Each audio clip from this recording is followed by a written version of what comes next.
A lot of mixed baggage again going into the open. It was a little difficult to find some things that I think look like they have some good setups. Tesla is probably going to be my top watch.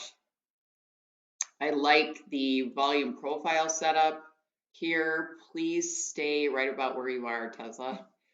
Reason is we've got, again, a big cup-shaped void down near the bottom. Right now it's right on or right above that point of control. If we're looking at the daily, oops, wrong chart. Let me make this a little bigger. I like it. It really hasn't done a heck of a lot of movement, even though these candles are sizable the past couple days. It's not, a ton of movement for Tesla. Right now, the thing I like is it's below yesterday's close. However, it's in the top, let's say, third of the candle. What I don't like is when we see an open that's way towards the bottom of a candle. So, and it certainly has some room to move back up. It's got full time frame continuity, except on the week. Let's see where we are on the week. I mean, I doubt we're gonna take the week out here, but anything's possible. And once again, there's a lot of comments on Twitter about full time frame continuity and don't trade this or that because inside days, like Amazon was one of them. Some of the people were saying, anyone that trades Amazon with inside day, inside week, inside month is crazy. I would say that's typically true. Only some of these stocks like Tesla and Amazon have such huge range. It's almost irrelevant. Even if it stays in the range from the previous day and moves from one side to the other, there's plenty of room to make money on a day trade. Obviously, for swing trades, not looking real good, but just keep that in mind. So that's generally true. But if we're looking at some quick day trades to the open, that stuff isn't quite as important. Tesla's probably going to be my top watch. I was trying to look for things that just look really strong and look like they want to keep going. So Wynn is on my list. It's come down a little bit from where it was, but you can see it's still above yesterday's close. So the body on this candle isn't overly huge. I looked at the yearly because we have full time frame continuity to the upside. I don't think we're going to take the year because that's way up here. But and Wynn's range is about 4 points. But we could certainly come back up here and test highs. And I do like the fact that it's looking strong going into the open. Remember with long plays, often there's going to be a quick sell off before it chooses to go long, if it chooses to go long. So keep that in mind. They're difficult to jump into right away. You got to let things kind of figure out what they're doing here at the open. So that's Wynn. TDOC, we talked about this the other day.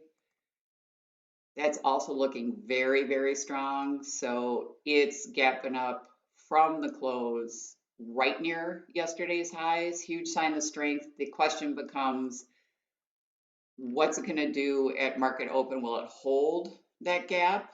It may very well come down and test yesterday's close and take off. But you can see here, we've got a lot of room to move to the upside. Let's see where we're at on the quarter. I doubt we're taking the quarter out by the end of the year.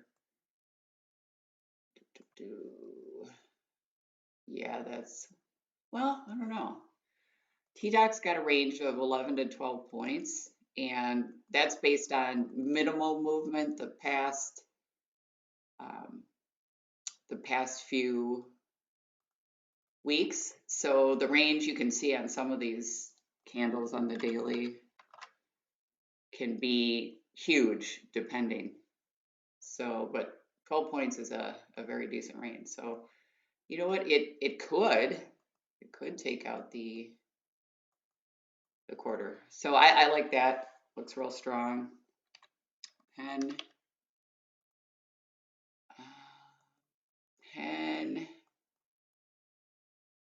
This to me is again kind of a thinking or a pause candle. It's got a very small body.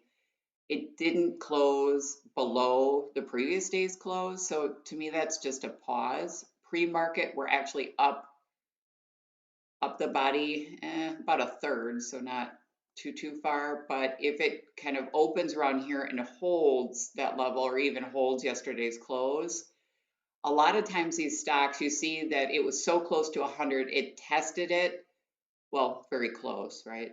99.23 and pulled back. That's real common.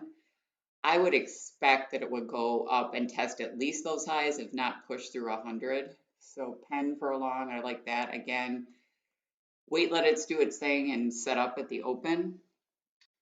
And overstock, I like this because it's this tiny inside day. It's got almost full-time from continuity to the downside here, except on the year. Look at the yearly quick. What would it need to do to take, well, it's not going to take out the year to the downside, but the fact that that candle body is so small, overstock has a decent range. Let me double check what that is again, because I don't remember off the top of my head. So overstock is about 4 points, but you can see with these candles, part of the reason the range looks so small is all this gobbledygook right here. When it wants to go, it can blow through 10 to 12 points even more easily.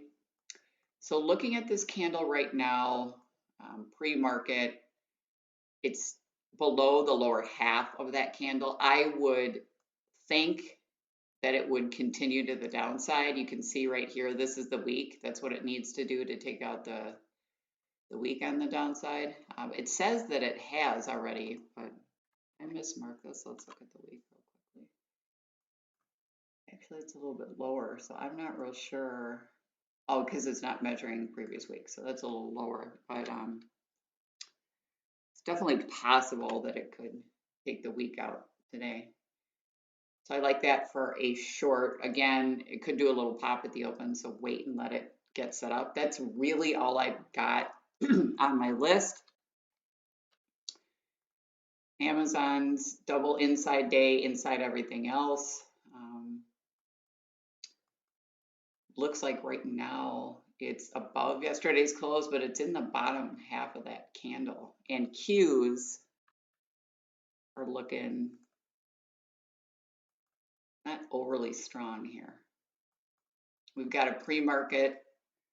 You can see that's in the lower half of that range. It's above yesterday's close, but it's not showing any super strong signs of strength. So we'll have to see what it does at the open. SPY was looking stronger to me than Qs. SPY is, yeah, well above yesterday's close. It's not an overly fantastic pattern, but when you see shooter up, hammer down, you can almost think of that oftentimes like an inside candle, you know, because it really hasn't done a heck of a lot the past couple days. So typically I'd say that's just a pause to go higher, but given where we are in the range, you know, given what's going on, it's hard to really say that. Let's see what we look like here on the volume profile on the indexes pre-market. SPY's toward the bottom end of that range. I'd like to see it a little bit lower if we were going to get an open setup out of the gate. Let's see, Q mid-range-ish, but well below that point of control right now. We'll see how she shapes up going in. But just looking at it, it's not real clean, so I expect more of the same at the open, some chop and people trying to figure out what they're doing. Anyone got some charts that they want to look at real quick? Here we got some. Yeah, Jen, there's two charts, Yeah. if that's all right. One is, I'm just trying to confirm my knowledge in the volume by price as I learn it. So right now, Apple correct me if I'm wrong, but by the volume profile analysis, it looks like it could probably maybe drop back down to point of control and then go long again. Yeah, that would be nice. I was looking at Apple earlier. The only reason I didn't mention it, let's see on the daily, is Oh, it's dropping right now as we yeah, talk. it's toward the bottom of that range. But I guess realistically, Apple's such a darn cult stock, just like Tesla, Yeah. that even if it's looking kind of weak, it can easily just hold yesterday's lows and fly higher. I mean, that wouldn't surprise me at all. And clearly, we've got that full time frame continuity, except for the daily. Daily doesn't Yeah. mean too much. So we look And at now that it's selling off, we have a lot of magnitude for it to yeah, fly back yeah. up.